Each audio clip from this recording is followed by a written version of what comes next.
السلام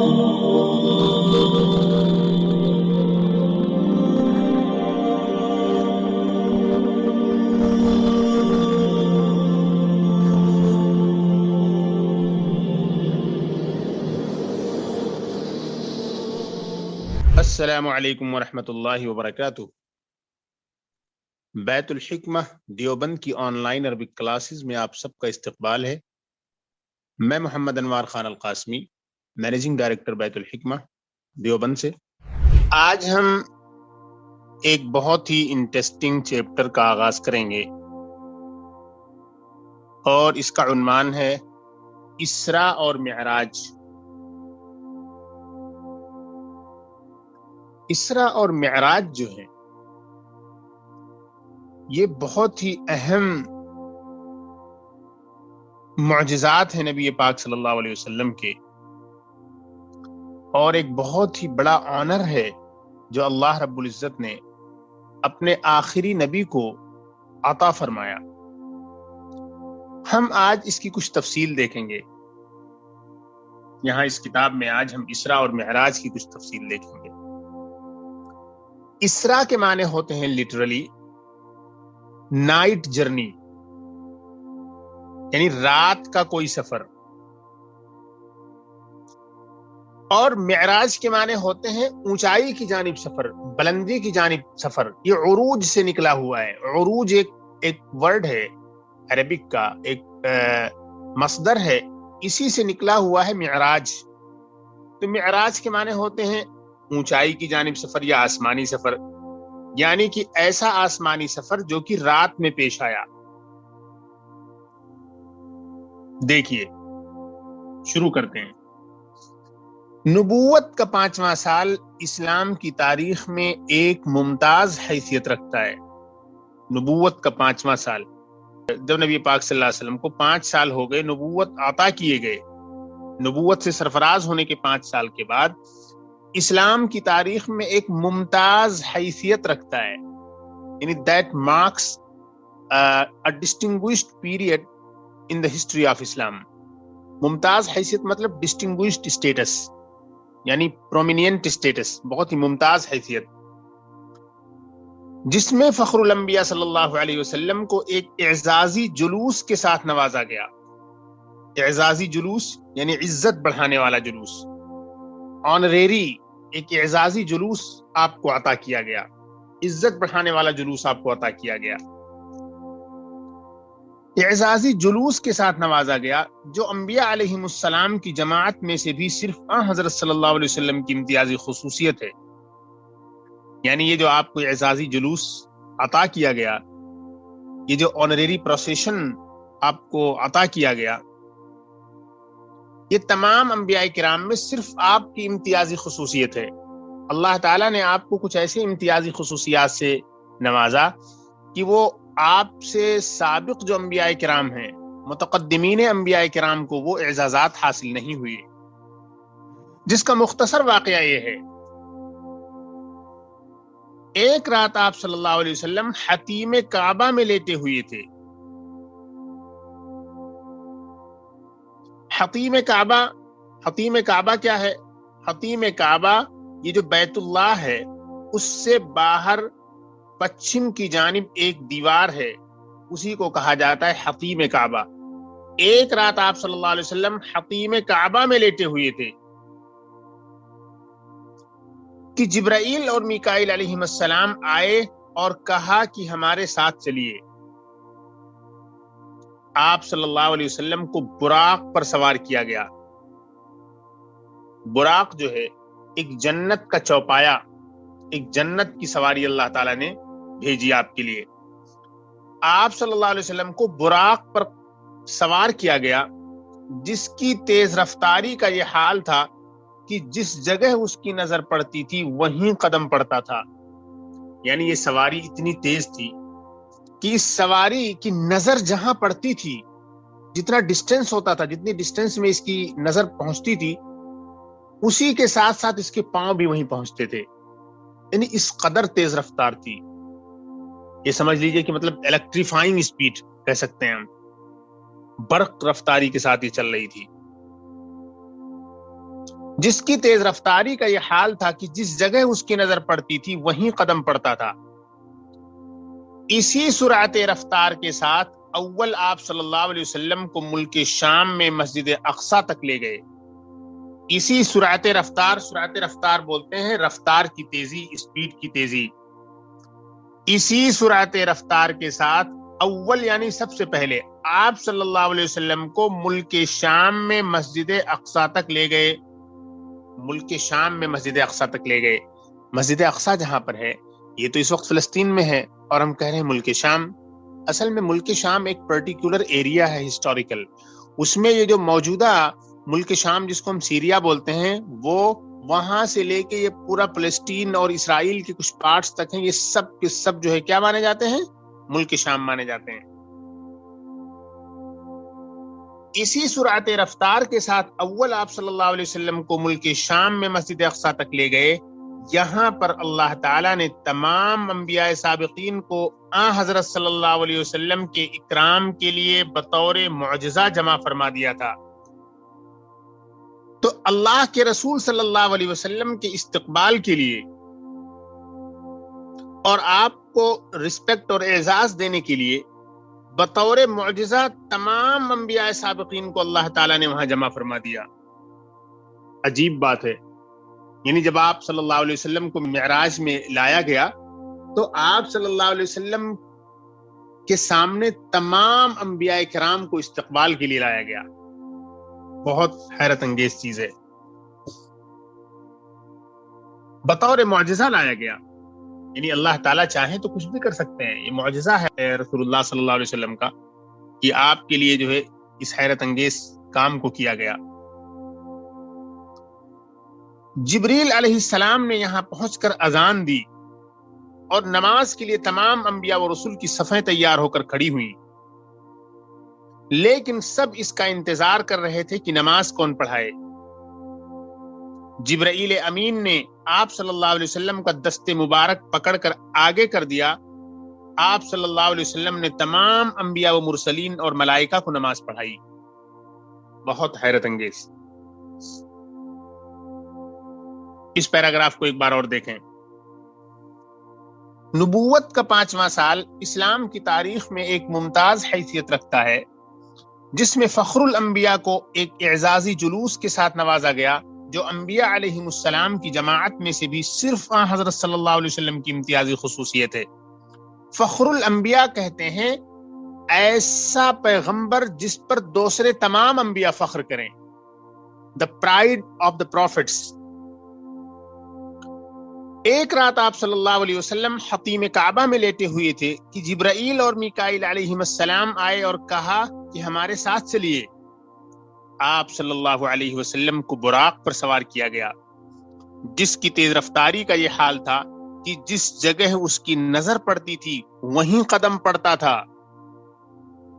اسی سرعت رفتار کے ساتھ اول آپ صلی اللہ علیہ وسلم کو ملک شام میں مسجد اقصی تک لے گئے۔ یہاں پر اللہ تعالیٰ نے تمام انبیاء سابقین کو، انبیاء سابقین یعنی پہلے کے جو گزر چکے ہیں، تمام انبیاء سابقین کو حضرت صلی اللہ علیہ وسلم کی اکرام کے لیے بطور معجزہ جمع فرما دیا تھا۔ اکرام کے لیے یعنی آنر کے لیے۔ اکرام اور اعزاز یہ دونوں ہی سینونیمز ہیں۔ جبرائیل علیہ السلام نے یہاں پہنچ کر اذان دی اور نماز کے لیے تمام انبیاء و رسول کی صفیں تیار ہو کر کھڑی ہوئیں، لیکن سب اس کا انتظار کر رہے تھے کہ نماز کون پڑھائے۔ جبرائیل امین نے آپ صلی اللہ علیہ وسلم کا دست مبارک پکڑ کر آگے کر دیا۔ دست مبارک یعنی بابرکت ہاتھ۔ جبرائیل آئے اور انہوں نے رسول اللہ صلی اللہ علیہ وسلم کا بابرکت ہاتھ پکڑا اور آگے کر دیا کہ آپ نماز پڑھائیں۔ آپ صلی اللہ علیہ وسلم نے تمام انبیاء و مرسلین اور ملائکہ کو نماز پڑھائی۔ انبیاء یہ پلورل ہے نبیون کی، نبیون کے معنی نبی، اور مرسلین یہ مرسل کی پلورل ہے یعنی کہ پیغمبر رسول، اور ملائکہ یہ ملکن کی پلورل ہے جس کے معنی ہوتے ہیں اینجل فرشتہ۔ آگے بڑھتے ہیں۔ یہاں تک عالم دنیا کی سیر تھی جو براق پر ہوئی۔ اس کے بعد بترتیب آپ صلی اللہ علیہ وسلم کو آسمانوں کی سیر کرائی گئی۔ یہاں تک عالم دنیا کی سیر تھی، یعنی عالم دنیا پہ جو ہے یہ سب کچھ ہوا جو پیچھے گزرا ہے۔ اس کے بعد کیا ہوا؟ اس کے بعد بترتیب آپ صلی اللہ علیہ وسلم کو آسمانوں کی سیر کرائی گئی۔ ایک ہسٹری میں بحث آتی ہے کہ رسول اللہ صلی اللہ علیہ وسلم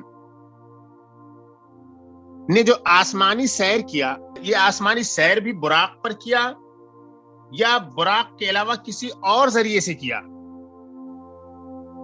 کسی سیڑھی وغیرہ پر آپ اوپر گئے؟ اس میں کافی ڈسکشن ہے، ہم اپنے سبجیکٹ سے آگے، مطلب مین ٹاپک ہے وہاں سے ہم کہیں اور چلے جائیں گے، اور یہ کتاب چھوٹی بھی ہے اس لیے ہم اس کو ابھی نہیں چھیڑیں گے۔ تو بہرحال آپ کو آسمانوں کی سیر کرائی گئی۔ بعض روایات کے مطابق یہ آسمانی سفر بھی براق پر ہوا، مگر احادیث صحیحہ سے معلوم ہوتا ہے کہ یہ سفر براق پر نہیں بلکہ بذریعہ معراج ہوا۔ معراج مطلب یعنی عروج کے ذریعے چڑھا گیا، سیڑھی وغیرہ جیسے ہوتی ہے۔ معراج کے معنی سیڑھی یا زینے کے ہیں۔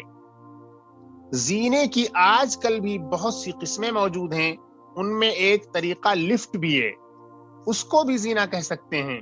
وہ کس قسم کا زینہ تھا جس پر نبی کریم صلی اللہ علیہ وسلم آسمان تک پہنچے، اس کی حقیقت اللہ تعالیٰ ہی جانتے ہیں، کسی روایات میں منقول نہیں۔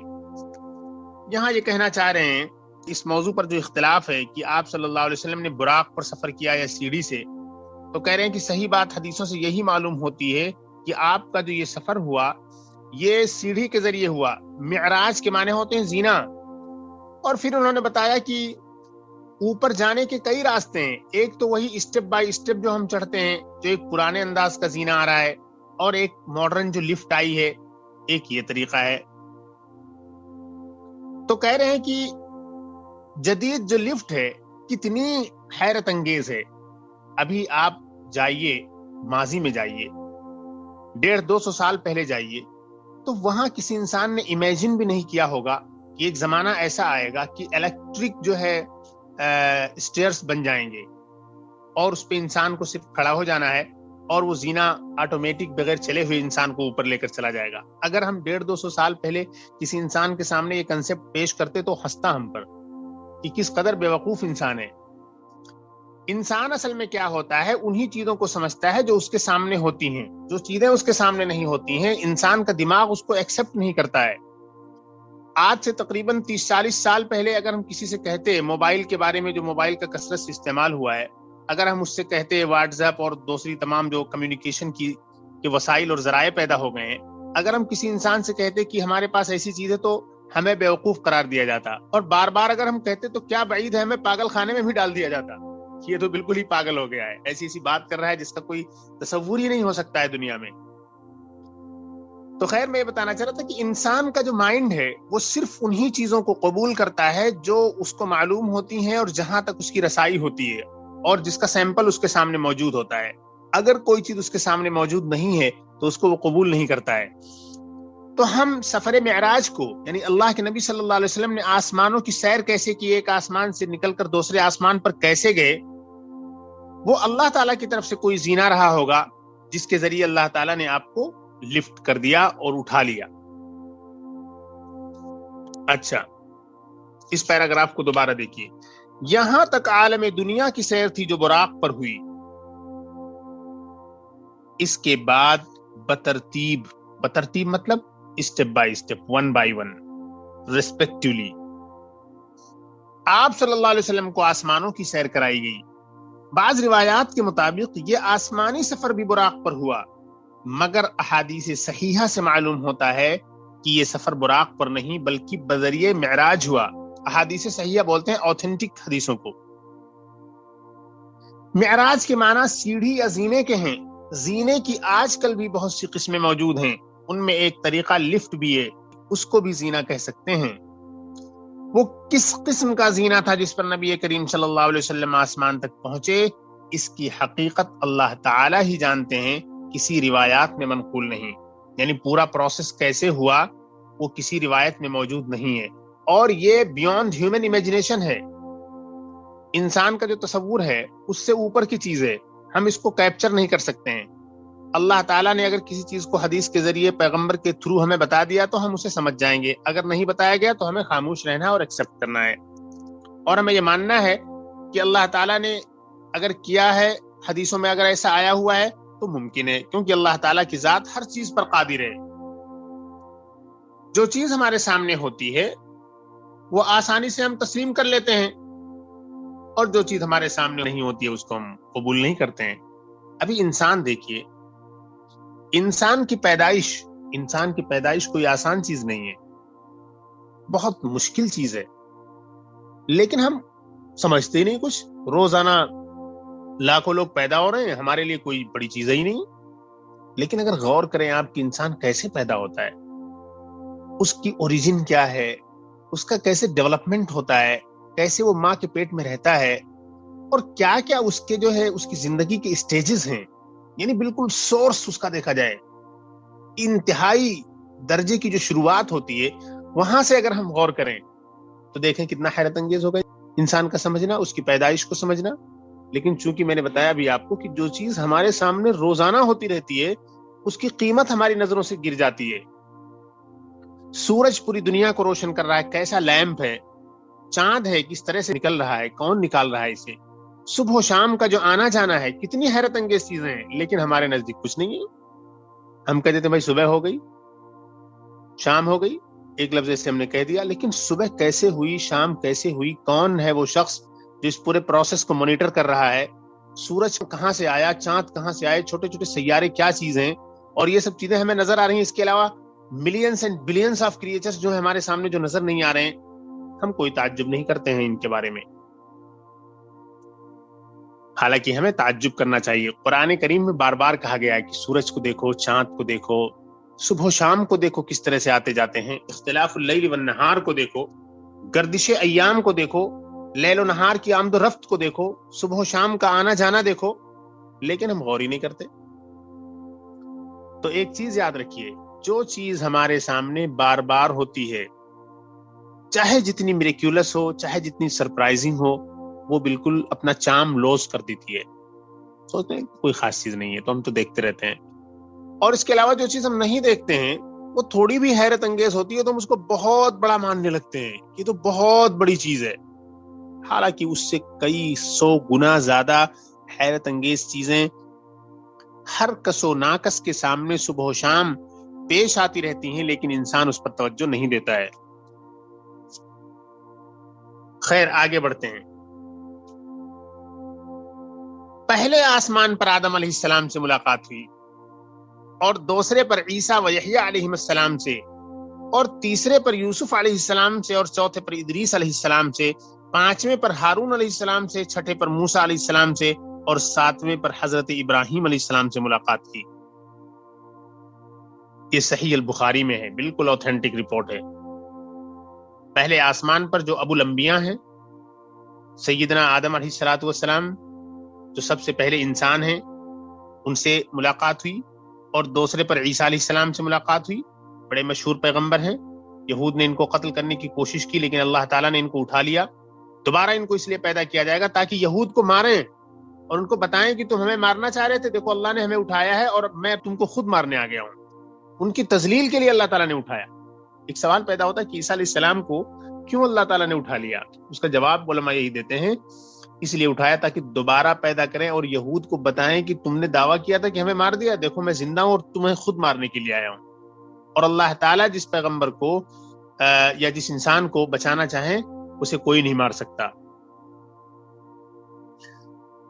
وہ یحییٰ علیہ السلام سے، اور تیسرے پر یوسف علیہ السلام سے، اور چوتھے پر ادریس علیہ السلام سے، پانچویں پر ہارون علیہ السلام سے، چھٹے پر موسیٰ علیہ السلام سے، اور ساتویں پر حضرت ابراہیم علیہ السلام سے ملاقات کی۔ یہ انبیاء کرام بڑے مشہور ہیں تاریخ میں، احادیث میں اور قرآن میں ان کا ذکر بھی آتا رہتا ہے۔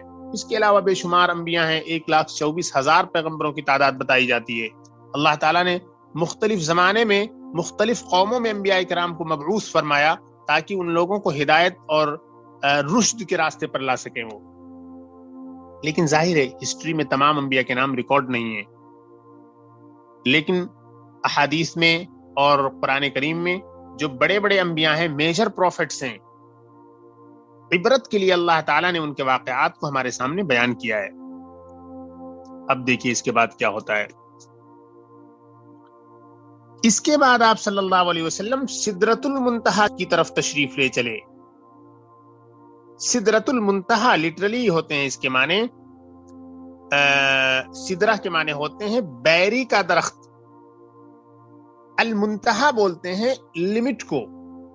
سدرۃ المنتہا ایک ایسی جگہ کا نام ہے، وہ آخری لمٹ ہے، اس کے بعد اللہ تعالی ہی جانتے ہیں کیا ہے، اور اس کے بعد کسی انسان کو جانے کی گنجائش نہیں ہے، کوئی اس کے بعد جا نہیں سکتا۔ اس کے بعد آپ صلی اللہ علیہ وسلم سدرۃ المنتہا کی طرف تشریف لے چلے، راستے میں حوض کوثر پر گزر ہوا، پھر آپ جنت میں داخل ہوئے، وہاں دست قدرت کے وہ عجائب و غرائب دیکھے جو نہ کسی آنکھ نے آج تک دیکھے، اور نہ کسی کان نے سنے، اور نہ کسی انسان کے وہم و گمان کی وہاں تک رسائی ہوئی۔ آپ صلی اللہ علیہ وسلم جب جنت میں داخل ہوئے، جنت کا نظارہ دکھایا گیا آپ کو، جنت کی سیر کرائی گئی آپ کو، تو کہہ رہے ہیں کہ آپ جب جنت میں داخل ہوئے تو وہاں دست قدرت یعنی قدرت کا ہاتھ، یعنی اللہ تعالی کا ہاتھ، تو کہہ رہے ہیں وہاں اللہ تعالی کے ہاتھ کے، یعنی اللہ تعالی کے وہ عجائب و غرائب دیکھے جو نہ کسی آنکھ نے آج تک دیکھے، اور نہ کسی کان نے سنے، اور نہ کسی انسان کے وہم و گمان کی وہاں تک رسائی ہوئی۔ یعنی ہیومن امیجنیشن وہاں تک پہنچ ہی نہیں سکتا ہے۔ امیجنیشن حالانکہ ایک انلیمیٹڈ چیز ہوتی ہے، اس کے اندر ہم بہت ساری چیزیں امیجن کر سکتے ہیں، لیکن ہیومن امیجنیشن بھی وہاں تک نہیں پہنچ سکتا۔ ایسی ایسی چیزیں اللہ تعالیٰ نے جنت میں تخلیق کر رکھی ہیں۔ رسائی کے معنی ہوتے ہیں ایکسس، وہم و گمان کی وہاں تک رسائی ہو، یعنی امیجنیشن، وہم و گمان بولتے ہیں امیجنیشن، گیس، اسٹیمیٹ، ہم اندازہ ہی نہیں لگا سکتے کہ اس میں کیسی کیسی چیزیں ہیں۔ پھر دوزخ آپ صلی اللہ علیہ وسلم کے سامنے پیش کی گئی، جہنم کو آپ صلی اللہ علیہ وسلم کے سامنے پیش کیا گیا، جو ہر قسم کے عذاب اور سخت و شدید آگ سے بھری ہوئی تھی، جس کے سامنے لوہے اور پتھر جیسی سخت چیزوں کی بھی کوئی حقیقت نہیں تھی۔ اعاذنا اللہ من ذلک، حفظنا اللہ من ذلک۔ اس میں آپ صلی اللہ علیہ وسلم نے ایک جماعت کو دیکھا کہ مردار جانور کھا رہے ہیں۔ دریافت فرمایا یہ کون ہیں؟ جبریل علیہ السلام نے عرض کیا کہ یہ وہی ہیں جو لوگوں کے گوشت کھاتے تھے، یعنی ان کی غیبت کرتے تھے۔ پھر دوزخ کا دروازہ بند کر دیا گیا۔ انا للہ۔ اتنی حیرت انگیز بات ہے کہ انسان جو ہے دوسرے کی غیبت کرتا ہے، دوسرے کی برائی بیان کرتا ہے، اور دوسرے کی غیبت اور برائی بیان کرنے سے ملتا کیا ہے؟ کچھ نہیں ملتا ہے۔ وقت ضائع ہوتا ہے، دشمنی ہوتی ہے، نفرت پھیلتی ہے، ہم اپنا ذہن خراب کرتے ہیں، اپنی سوچ خراب کرتے ہیں، اور اس کے بدلے میں کیا ملا؟ جہنم ملا۔ دنیا میں بھی ہمیں کچھ نہیں ملا، دنیا بھی ہم نے اپنی خراب کر لی، اور جہنم بھی اس عمل کے بدلے انسان کو مل رہا ہے۔ تو یہ بہت ہی بری عادت ہے کہ انسان کسی انسان کی برائی کرے۔ تو اللہ کے رسول صلی اللہ علیہ وسلم کو جہنم دکھایا گیا، تو اس میں حیرت انگیز کیا بات آپ کو دیکھنے کو ملی؟ اس میں آپ صلی اللہ علیہ وسلم نے ایک جماعت کو دیکھا کہ مردار جانور کھا رہے ہیں، ان سڑے گلے جانور ان کو کھانے کے لیے دیے گئے ہیں جہنم میں۔ دریافت فرمایا، یعنی آپ صلی اللہ علیہ وسلم نے پوچھا کہ یہ کون ہیں؟ جبریل علیہ السلام آپ کے ساتھ تھے۔ جبریل علیہ السلام جو ہے ایک سیکریٹری بن کر گویا کی گئے۔ جبریل نے عرض کیا کہ یہ وہ ہیں جو لوگوں کے گوشت کھاتے، یعنی ان کی غیبت کرتے تھے۔ پھر دوزخ کا دروازہ بند کر دیا گیا۔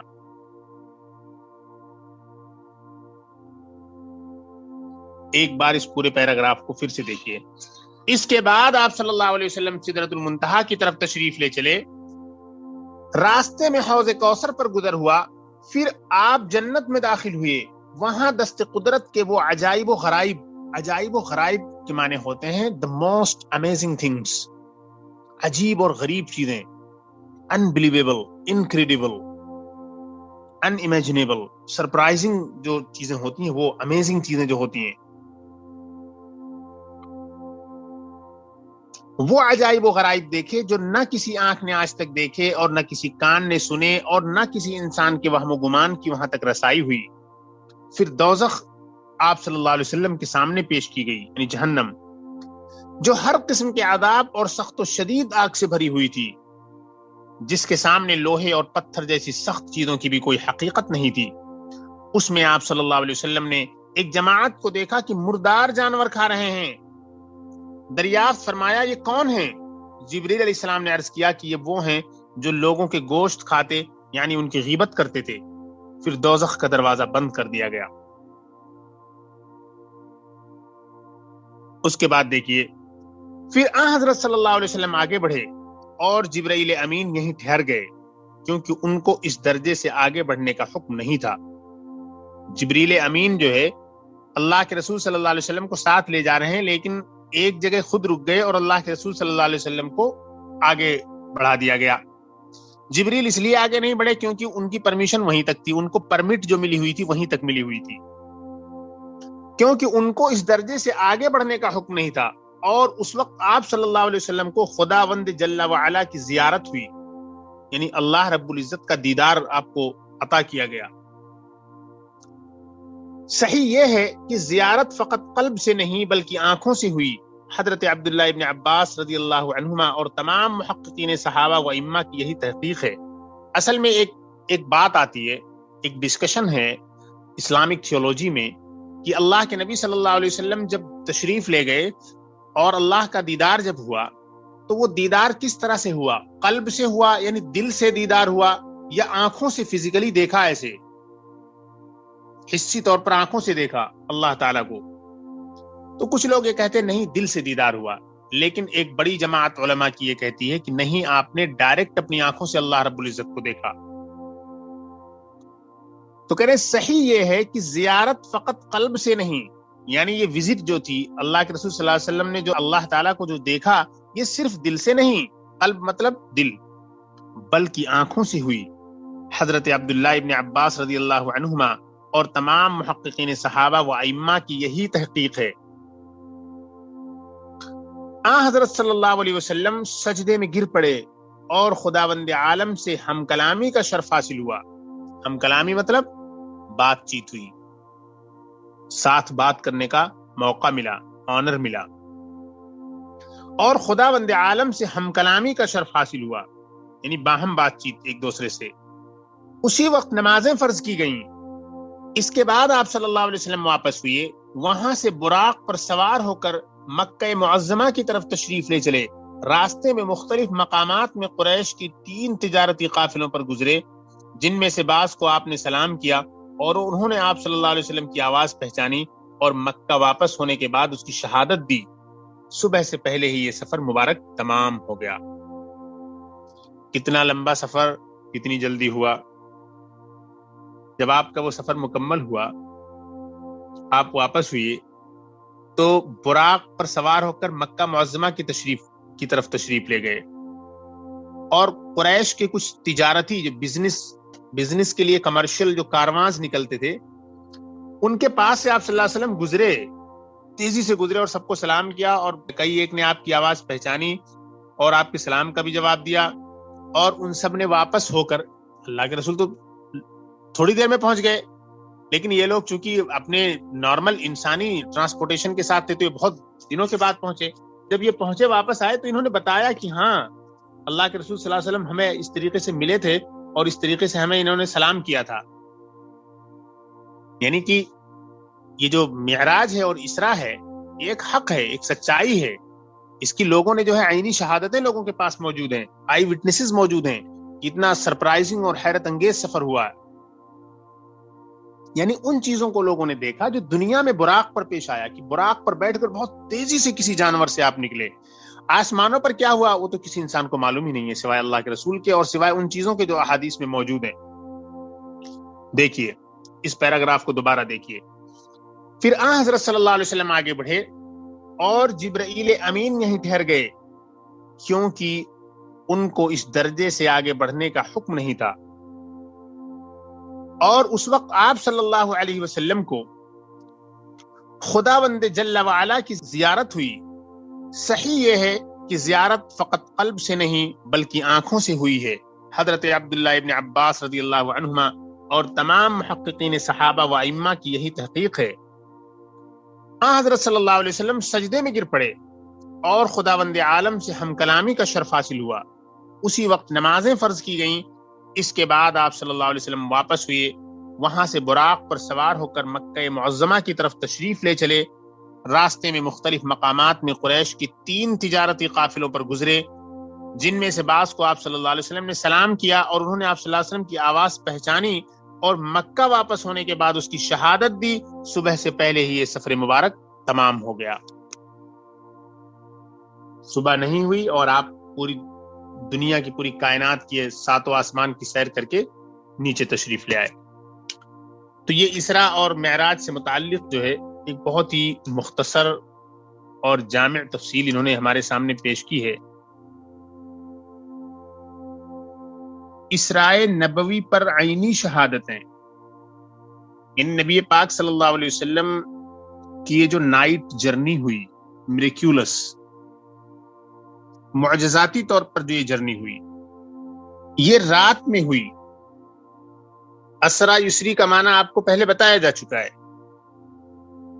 تو اسراء نبوی پر عینی شہادتیں، عینی شہادتیں مطلب چشمدید گواہیاں، آنکھوں دیکھی شہادتیں، آئی وٹنسز. عینی یہ عین سے، عین کے معنی ہوتے ہیں آنکھ، شہادت کے معنی ہوتے ہیں گواہی، یعنی آنکھ والی گواہی، آنکھوں سے دیکھی ہوئی جو چیز ہوتی ہے وہ گواہی، وہ وٹنس جو آپ دیں، جسے آپ نے اپنی آنکھوں سے خود دیکھا ہو تو اسے بولتے ہیں عینی شہادت.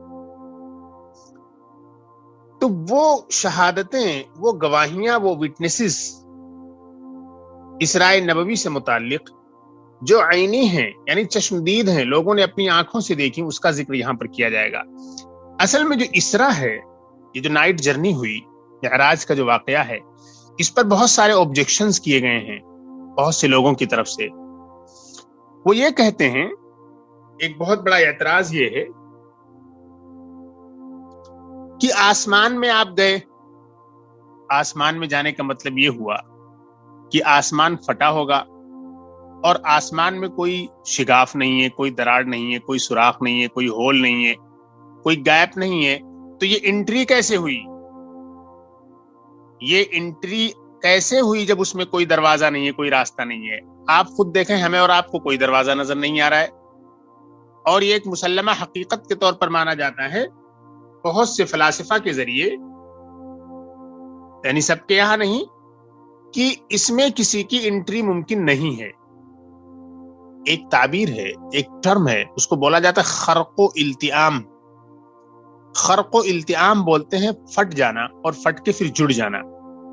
خرق کے معنی ہوتے ہیں پھٹ جانا اور التئام کے معنی ہوتے ہیں جڑ جانا.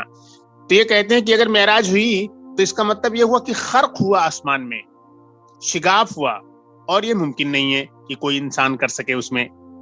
خیر، بہت لمبی لمبی باتیں ہیں، اس میں ہم اگر گئے تو بہت زیادہ ڈیٹیل ہو جائے گی. ہمیں اصل یہاں پہ بنیادی چیزوں پہ توجہ دینی ہے.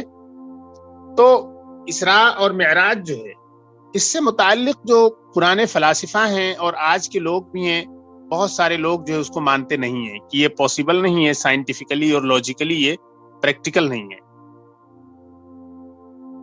اسی طریقے سے رسول اللہ صلی اللہ علیہ وسلم کے دور میں بھی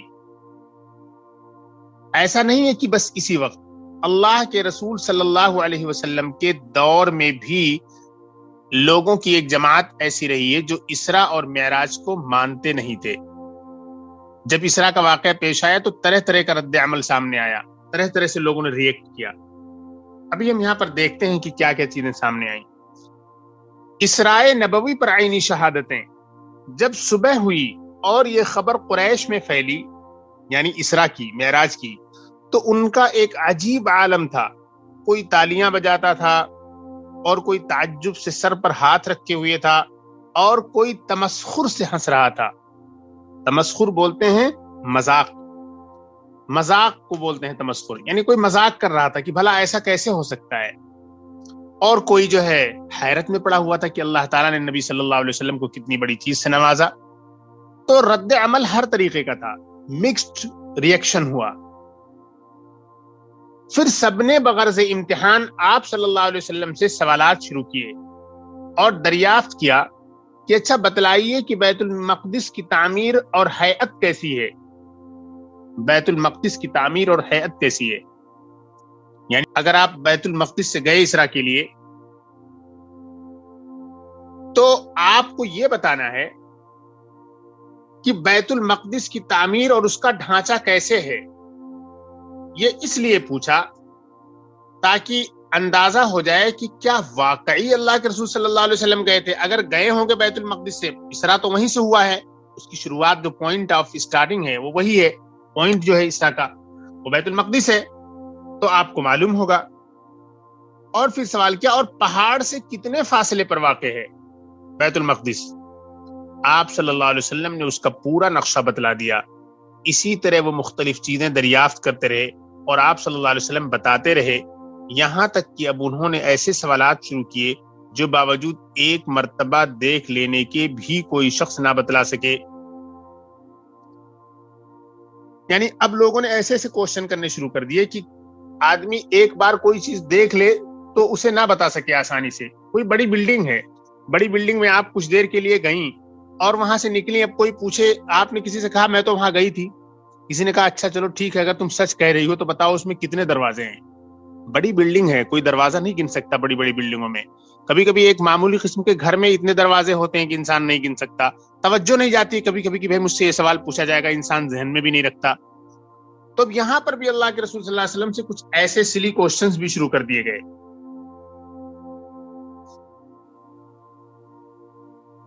مثلا یہ کہ مسجد کے کتنے دروازے ہیں، کتنے طاق ہیں، محراب دار جو ٹاٹ جو دیوار میں بنا دیتے ہیں اس کے بارے میں پوچھنے لگے وغیرہ وغیرہ. ظاہر ہے کہ یہ چیزیں کون شمار کرتا ہے، اس لیے آپ صلی اللہ علیہ وسلم کو سخت اضطراب ہوا. مگر بطور معجزہ مسجد اقصی آپ صلی اللہ علیہ وسلم کے سامنے کر دی گئی. آپ صلی اللہ علیہ وسلم شمار کرتے اور بتاتے جاتے تھے، چونکہ آپ ایک پیغمبر تھے. جب یہ ہوا کہ خدشہ اور اندیشہ اس بات کا ہے کہ کہیں ایسا نہ ہو لوگ اس بات کا انکار کر دیں، تو اس پر اللہ تعالیٰ نے معجزاتی طور پر مسجد اقصی کو آپ کے سامنے پیش کر دیا. اللہ تعالیٰ کے سامنے کوئی چیز مشکل نہیں ہے. کسی بھی بلڈنگ کو، کسی بھی دنیا کے حصے کو کسی بھی پیغمبر کے سامنے لے آئیں، یہ اللہ کے سامنے بالکل ایک معمولی چیز ہے، کوئی حیثیت نہیں رکھتی یہ چیز.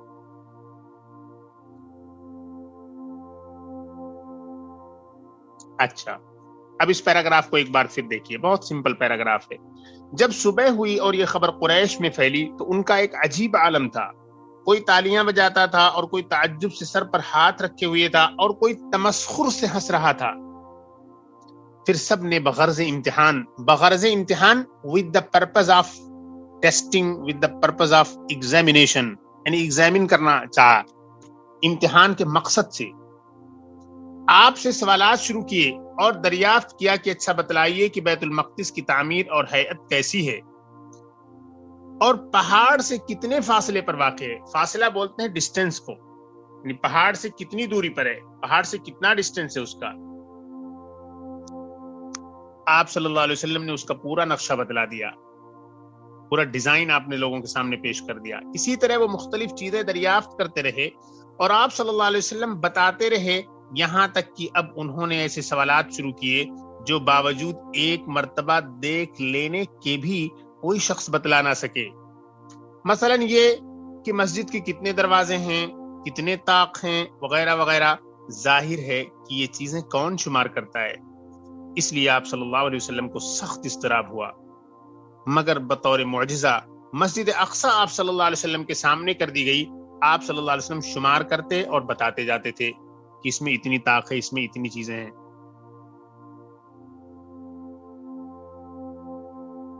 اگلا پیراگراف دیکھیے.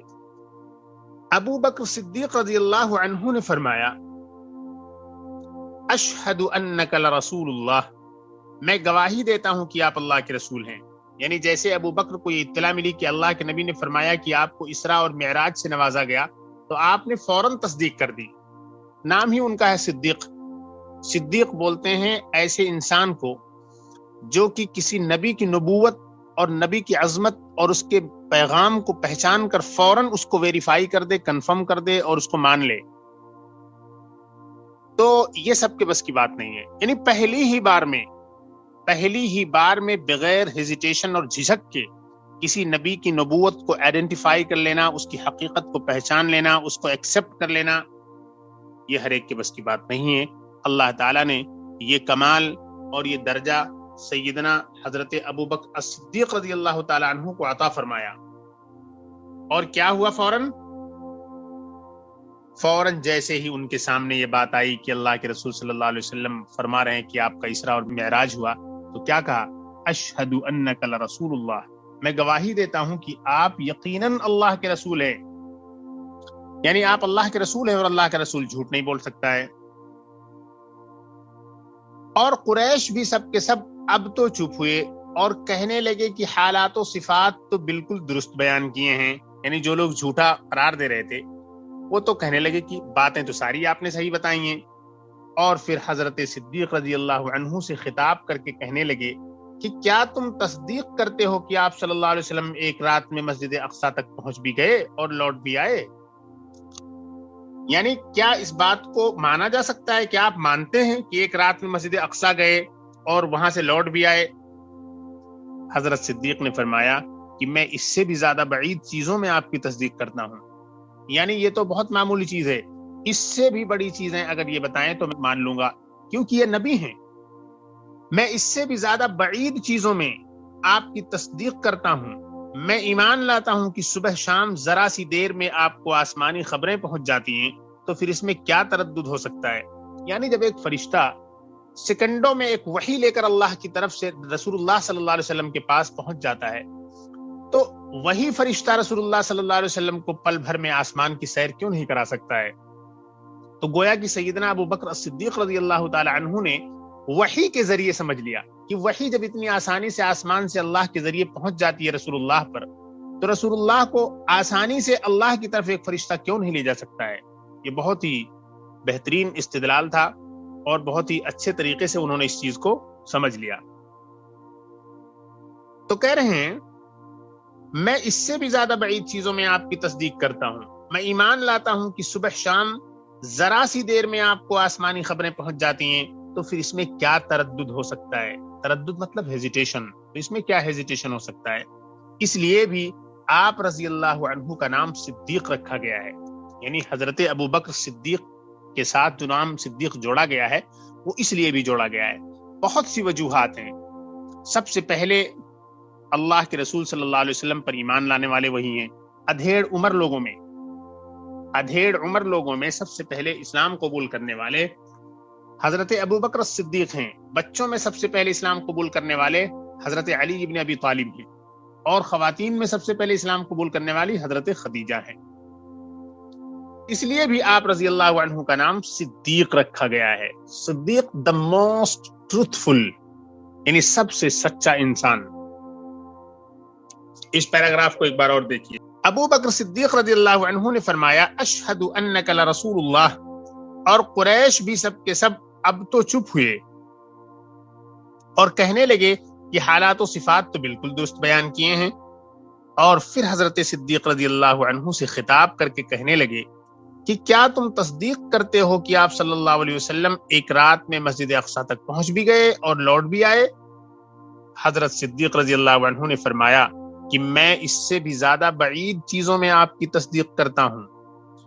میں ایمان لاتا ہوں کہ صبح شام ذرا سی دیر میں آپ کو آسمانی خبریں پہنچ جاتی ہیں، تو پھر اس میں کیا تردد ہو سکتا ہے؟ اس لیے بھی آپ رضی اللہ عنہ کا نام صدیق رکھا گیا ہے. اب دیکھیے آگے.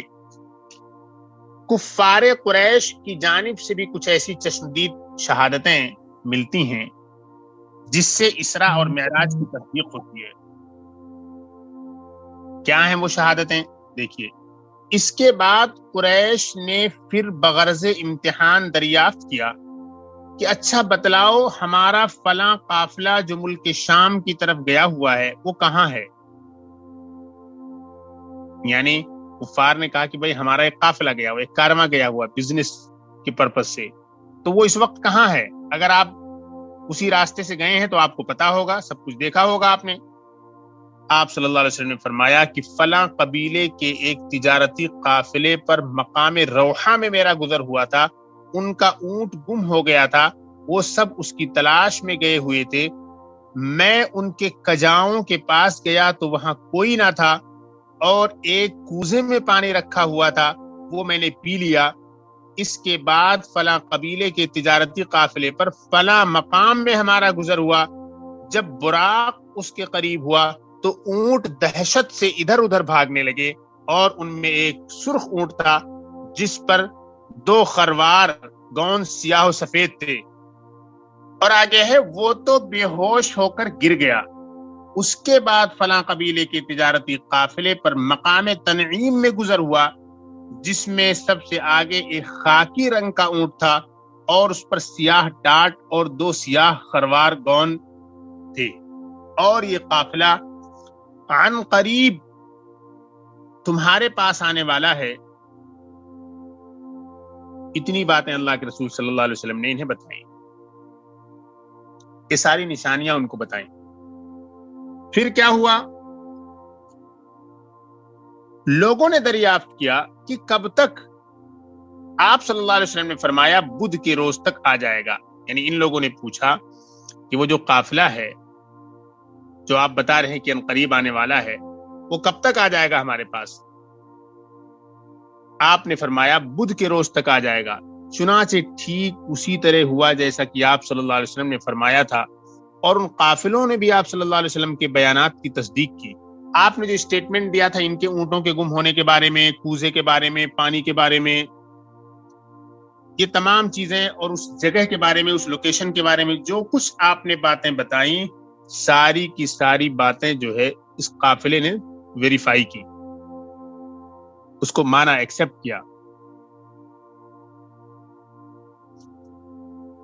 جب قریش پر خدا کی حجت تمام ہو گئی، یعنی اللہ تعالیٰ کی طرف سے جو ایویڈنس تھا، جو پروف تھا، وہ مکمل ہوا، اور اس محیر العقول سفر پر خود ان کی قوم نے شہادت دی، تو اب ان معاندین کے لیے بھی اس کے سوا انکار کا کوئی راستہ باقی نہیں رہا کہ آپ صلی اللہ علیہ وسلم کے اس سفر کو سحر، اور آپ صلی اللہ علیہ وسلم کو معاذ اللہ جادوگر کہہ کر کھڑے ہو گئے۔ یعنی جب اللہ کے نبی نے تمام تفصیلات بتا دی، کنونسنگ انداز میں ایک ایک چیز کو بیان کر دیا، تو ان کو تو یہ چاہیے تھا کہ اس چیز کو فوراً مان لیں اور آپ صلی اللہ علیہ وسلم کی نبوت کی تصدیق کریں، لیکن انہوں نے کیا کیا؟ آپ صلی اللہ علیہ وسلم کو جادوگر کہا، اور آپ صلی اللہ علیہ وسلم کی اس بتانے کو سحر سے تشبیہ دیا کہ جادوگری سے آپ نے یہ سب بتایا ہے۔ ایک پیغمبر ہونے کے ناطے آپ نے یہ تمام باتیں نہیں بتائی ہیں، بلکہ ایک جادوگر ہونے کے ناطے آپ نے یہ تمام باتیں بتائی ہیں، معاذ اللہ۔ یعنی اب بھی یہ نبی ماننے کے لیے تیار نہیں ہے۔ ایک جادوگر جو ہوتا ہے اس کی ایک لمٹ ہوتی ہے، کچھ حد تک جو ہے کچھ چیزوں کو وہ بتا سکتا ہے، ایک آخری درجے تک وہ چیزوں کو نہیں بتا سکتا ہے۔ لیکن ایک پیغمبر جو ہوتا ہے اس کے پاس غیر محدود اور غیر متعین طاقت ہوتی ہے، اللہ تعالیٰ کی طرف سے جو اسے عطا کی جاتی ہے۔ دیکھیے، خود کفار قریش کی چشمدید شہادتیں، یہ دوبارہ میں پڑھ رہا ہوں۔ اس کے بعد قریش نے پھر بغرض امتحان دریافت کیا یعنی پوچھا، اچھا بتلاؤ ہمارا فلاں قافلہ جو ملک شام کی طرف گیا ہوا ہے وہ کہاں ہے؟ قافلے کے معنی آپ کو معلوم ہے نا، ایک بیچ ہوتی تھی، ایک گروپ ہوتا تھا، ایک جگہ سے کہیں ٹریول کر کے جاتا تھا، گروپ آف ٹریولرز، اس کو بولتے تھے قافلہ، جو لمبے روٹ پہ کہیں نکلتے تھے کسی بزنس کے لیے یا کسی اور پرپس کے لیے۔ تو آپ صلی اللہ علیہ وسلم نے فرمایا کہ فلاں قبیلے کے ایک تجارتی قافلے پر مقام روحہ میں میرا گزر ہوا تھا، ان کا اونٹ گم ہو گیا تھا، یہ سب چیزیں بتا رہے ہیں اسی قافلے کے بارے میں، وہ سب اس کی تلاش میں گئے ہوئے تھے، میں ان کے کجاؤں کے پاس گیا، کجاوا بولتے ہیں اونٹ کی کاٹھی کو، میں ان کے کجاؤں کے پاس گیا تو وہاں کوئی نہ تھا، اور ایک کوزے میں پانی رکھا ہوا تھا، کوزہ بولتے ہیں مٹکے کو، اور ایک کوزے میں پانی رکھا ہوا تھا، وہ میں نے پی لیا۔ اس کے بعد فلاں قبیلے کی تجارتی قافلے پر فلاں مقام میں ہمارا گزر ہوا، جب براق اس کے قریب ہوا تو اونٹ دہشت سے ادھر ادھر بھاگنے لگے۔ جو سواری اللہ کے رسول کو عطا کی گئی تھی سفر کرنے کے لیے اس کا نام تھا براق، اور اس کی اسپیڈ بہت تیز تھی، آپ نے پیچھے پڑا ہے۔ تو جب اونٹوں نے اس سواری کو دیکھا تو دہشت سے ادھر ادھر بھاگنے لگے۔ دہشت بولتے ہیں ڈر، خوف کو۔ اور ان میں ایک سرخ اونٹ تھا جس پر 2 خروار گون سیاہ و سفید تھے۔ 2 خروار یہ ایک وزن ہے، یعنی کہ ایک وزن ہے، ویٹ ہے، یعنی اتنا ویٹ اس کے اوپر رکھا ہوا تھا، سیاہ و سفید تھے۔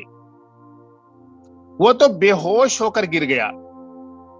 اس کے بعد فلاں قبیلے کے تجارتی قافلے پر مقام تنعیم میں گزر ہوا، جس میں سب سے آگے ایک خاکی رنگ کا اونٹ تھا۔ خاکی رنگ بولتے ہیں کس کو؟ مٹیالہ رنگ۔ اور اس پر سیاہ ٹاٹ اور 2 سیاہ خروار گون تھے۔ اور یہ قافلہ عنقریب تمہارے پاس آنے والا ہے۔ لوگوں نے دریافت کیا کہ کب تک؟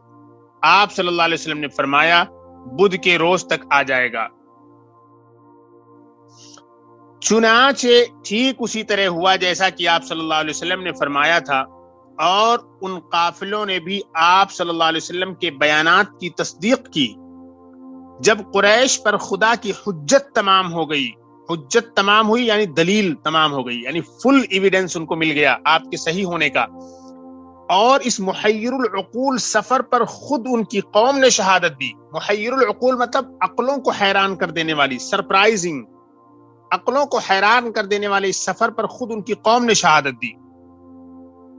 تو اب ان معاندین کے لیے، دشمنوں کے لیے، مخالفین کے لیے بھی اس کے سوا انکار کا کوئی راستہ باقی نہیں رہا کہ آپ صلی اللہ علیہ وسلم کے اس سفر کو سحر، اور آپ صلی اللہ علیہ وسلم کو معاذ اللہ جادوگر کہہ کر کھڑے ہو گئے۔ یعنی جو سچے لوگ تھے انہوں نے تو تسلیم کر لیا، لیکن جو مخالفین تھے، جو دشمنان تھے، وہ اپنی نفرت اور عداوت میں مزید بڑھے، اور انہوں نے آپ کے اس سفر کو سحر اور آپ صلی اللہ علیہ وسلم کو جادوگر بتایا۔ انہوں نے یہ بتانا چاہا کہ گویا کہ اللہ کے رسول صلی اللہ علیہ وسلم کا جو یہ سفر ہے، یہ معاذ اللہ ایک ساحرانہ عمل کے ذریعے وجود میں آیا ہے، اور آپ ایک ساحر ہیں، اور سحر کے ذریعے، جادو کے ذریعے آپ ان تمام چیزوں کو بتا رہے ہیں۔ تو آپ کے سامنے سفر معراج سے متعلق ایک تفصیلی روداد آ گئی ہے کہ سفر معراج میں کیا ہوا، سفر معراج کیا ہے، اور کیسے کیسے یہ چیزیں ہوئیں۔ اس کے بارے میں میں نے آپ سے بتایا تھا کہ سفر معراج سے متعلق کچھ تھیولوجیکل ڈسکشنز ہیں، بہت سے لوگوں نے اعتراضات کیے ہیں، تھوڑا سا اشارہ میں نے کیا ہے۔ اس طرح کی معلومات آپ کو بہت سی جگہوں پر مل سکتی ہیں، اس کو مزید تفصیل کے لیے پڑھا جا سکتا ہے، لیکن بنیادی طور پر یہ ضروری معلومات جو یہاں دی گئی ہے، اتنا ابھی اس وقت آپ کے لیے کافی ہے۔ انشاءاللہ اگلا چیپٹر جو آ رہا ہے، اس کو ہم اگلے سیشن میں کور کرنے کی کوشش کریں گے۔ السلام علیکم ورحمۃ اللہ وبرکاتہ۔